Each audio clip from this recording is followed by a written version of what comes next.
நிறைவேற்றியிருக்கிறோம்.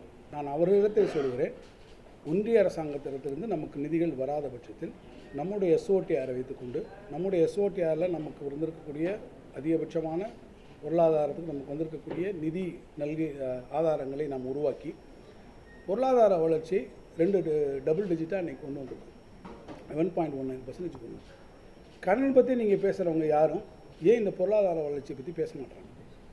எப்படி நம்மளால் சாத்தியப்பட முடிஞ்சது? கடன் வாங்கினீங்கன்ற சொல்கிறாங்க. நான் சட்டமன்றத்திலேயே மிக தெளிவான ஒரு விளக்கத்தை சொல்லியிருக்கேன். கடன் வாங்குவது என்பது உங்கள் ஆட்சியில் வாங்கியிருக்கீங்க, நாங்கள் வாங்கியிருக்கோம். ஆனால் வாங்கக்கூடிய கடன்களை செலுத்தக்கூடிய அளவிலே நாங்கள் பார்த்துருக்கிறோம். இன்னொன்று, என்ன ஃபைனான்ஸ் கமிஷன் நமக்கு கொடுத்துருக்கிறதோ அந்த இதிலிருந்து நம்ம தாண்டி வாங்கலை, இன்னும் அதுக்குள்ளே தான் நம்ம வச்சுருக்கோம். அப்படி என்றால் கடனை திருப்பி செலுத்தக்கூடிய முறைப்படி செலுத்தக்கூடிய வலு தமிழ்நாட்டினுடைய அரசுக்கு இருக்கிறது. எங்களுக்கு அந்த திராணி இருக்கிறது, எங்களுக்கு அந்த தெம்பு இருக்கிறது.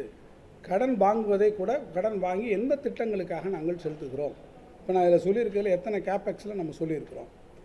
இந்த திட்டங்களுக்கு நாங்கள் செலவழிப்பதன் மூலமாக எங்களுடைய ஃபிஸ்கல் மேனேஜ்மெண்ட்டில், அது எங்கள் டிபார்ட்மெண்ட்டோடைய ஒரு ஃபிஸ்கல் ப்ரூடன்ஸில் எந்த அளவிற்கு நிதி பற்றாக்குறையும் வருவாய் பற்றாக்குறையும் நாங்கள் குறைந்து வந்திருக்கோம். எனவே எல்லா குறியீடுகளிலுமே நாங்கள் கூட்டிகிட்டு தான் வந்திருக்கிறோம்.